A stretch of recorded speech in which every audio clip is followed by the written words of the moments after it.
Nɔvinye, nɔvi lɔlɔwo, game ɖe sube míwo katã abe Mawu ƒe ame memewo ene la, mí ɖo la ana anyi eye ade ŋgble vi ɖe le edɔ si ke Aƒetɔ Yesu wɔ na mí la ŋuti. Nu katã mele ya gblɔm ɖo, elabe nu siwo le dzi yim le gbe le xexe katã me godo la, ewɔ sigbe be Kristo tɔ vava ɖeke megali ne o. Ne wole hã la, ame ʋɛ aɖewo koe. Vɔ ne egbe mi kpɔ tsɔtsiwo me la, alo sɔlimewo la, amewo sɔgbɔ ale gbegbe eye wònɔ adzidzɔ dom na pastɔwo siwo le habawo nu bena yewoƒe hã la amewo sɔgbɔ le me bena yewoƒe tsetsia me la ala kpɔ ame si gbe 1,000 ene eye wonɔ adzidzɔ kpɔm le nɔnɔme ma ŋu. Vɔ womebiana sena bena ame 1,000 nenema ke le tsɔtsia me ɖe wokpɔ ɖeɖe ma hã, ɖe wokpɔ ɖeɖea, elabe nye kplo mi nye nyo ɖe bena ɖeɖe kpɔkpɔ ta ye Kristo va ɖo.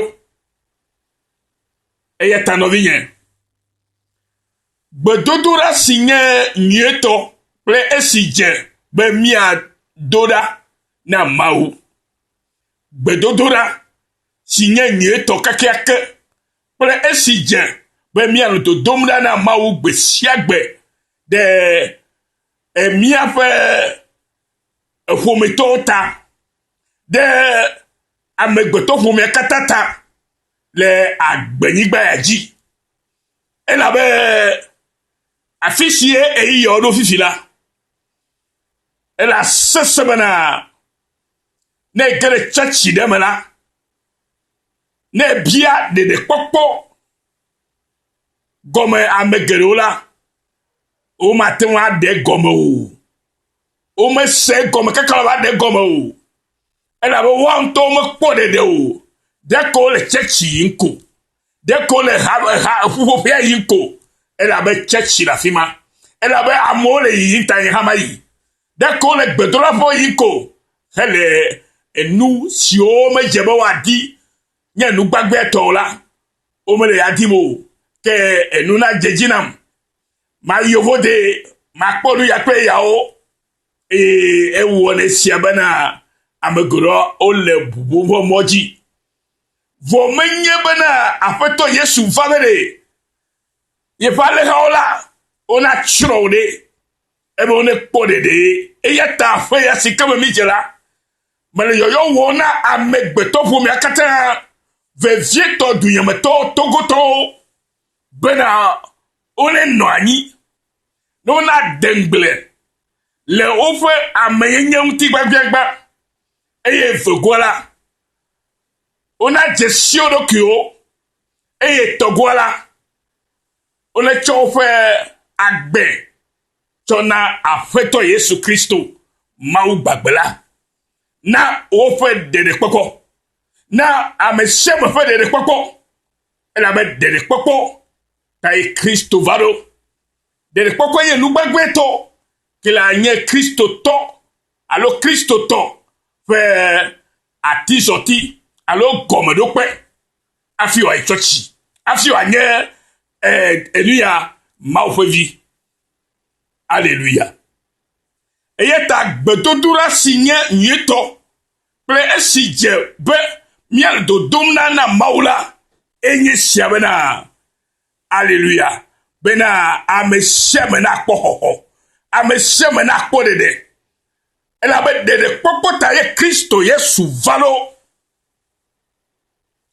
Ne mi ʋle nu le Romatɔwo ƒe agbalẽta me wo me, kpukui gbãtɔa heyi ɖe kpukui amene me.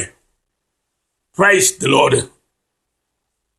Afi ya mi ʋle le bena nɔviwo nye dzimedidi kple nye kuku ɖeɖe si medena na Mawu ɖe mia ta la enye si bena mia wakpɔ xɔxɔ. Apostol Paulo le esia gblɔ na Romatɔwo le Romatɔwo ƒe agbalẽ tame wo kuku gbãtɔ he ɖe enelia me. Ele gbogbo be nɔviwo nye dzimedidi kple nye kuku ɖeɖe si medena na Mawu ɖe Israel ta la enye si bena woakpɔ xɔxɔ. Elabena mele dase ɖim na wo bena wole ŋu ʋãm ɖe Mawu ŋu gake menye kple esidzedze o. Elabena esiwo menya Mawu ƒe dzɔdzɔnyenye o eye wole didim bena woatsɔ woawo ŋutɔ ƒe dzɔdzɔnyenye atu tsitre la. Ome bɔbɔ wo ɖokui ɖe Mawu ƒe dzɔdzɔnyenye la te o. Elabena ese la ƒe nuwuwu enye Kristo. Ebena ame sia ame si xɔnɛ sena la nakpɔ dzɔdzɔnyenye. Praise the Lord. Bena ame sia ame si xɔnɛ sena la nakpɔ dzɔdzɔnyenye. Megblɔ be ame akpagãtɔ siwo le sɔlime dem alo le tsɛtsi dem egbe la menya Mawu ƒe dzɔdzɔnyenya o. Eya ta ɖeɖekpɔkpɔ si ƒe edo Aƒetɔ Yesu Kristo wɔ na amegbetɔwo katã vete do ame akpagãtɔwo siwo le tsɛtsi xɔwo me egbe siawo. Mawu ƒe dzɔdzɔnyenye la alo ɖeɖekpɔkpɔa si Aƒetɔ Yesu Kristo wɔ na mi amegbetɔwo katã la evete ɖo ame geɖewo siwo le tsɛtsi xɔwo me egbea. Le kpɔɖo me le kɔsila ya megbea ame geɖewo ƒoƒu le tsɛtsi xɔ me. Vɔ biabia nye be ɖe ame mawo ɖe wokpɔ ɖeɖea, ame mawo ɖe wokpɔ xɔxɔa alo ɖe ko wova ko eye woavivi numenɔ kple Mawu ƒe nya ko evɔ mahã eɖo le adzesi ɖokuiwo be la ye ke nye nu vɔ wɔla la azɔ la yetrɔ zi ame dzɔdzɔe le Kristo Yesu me to mɔ si ke dzi wotona hafi ƒona ɖeɖea. To gbugbɔ gadziblibo me to xɔse ke le asiwo ɖe Yesu Kristo ƒe dɔ nyui si ke wòwɔ na mi amegbetɔwo katã la nu.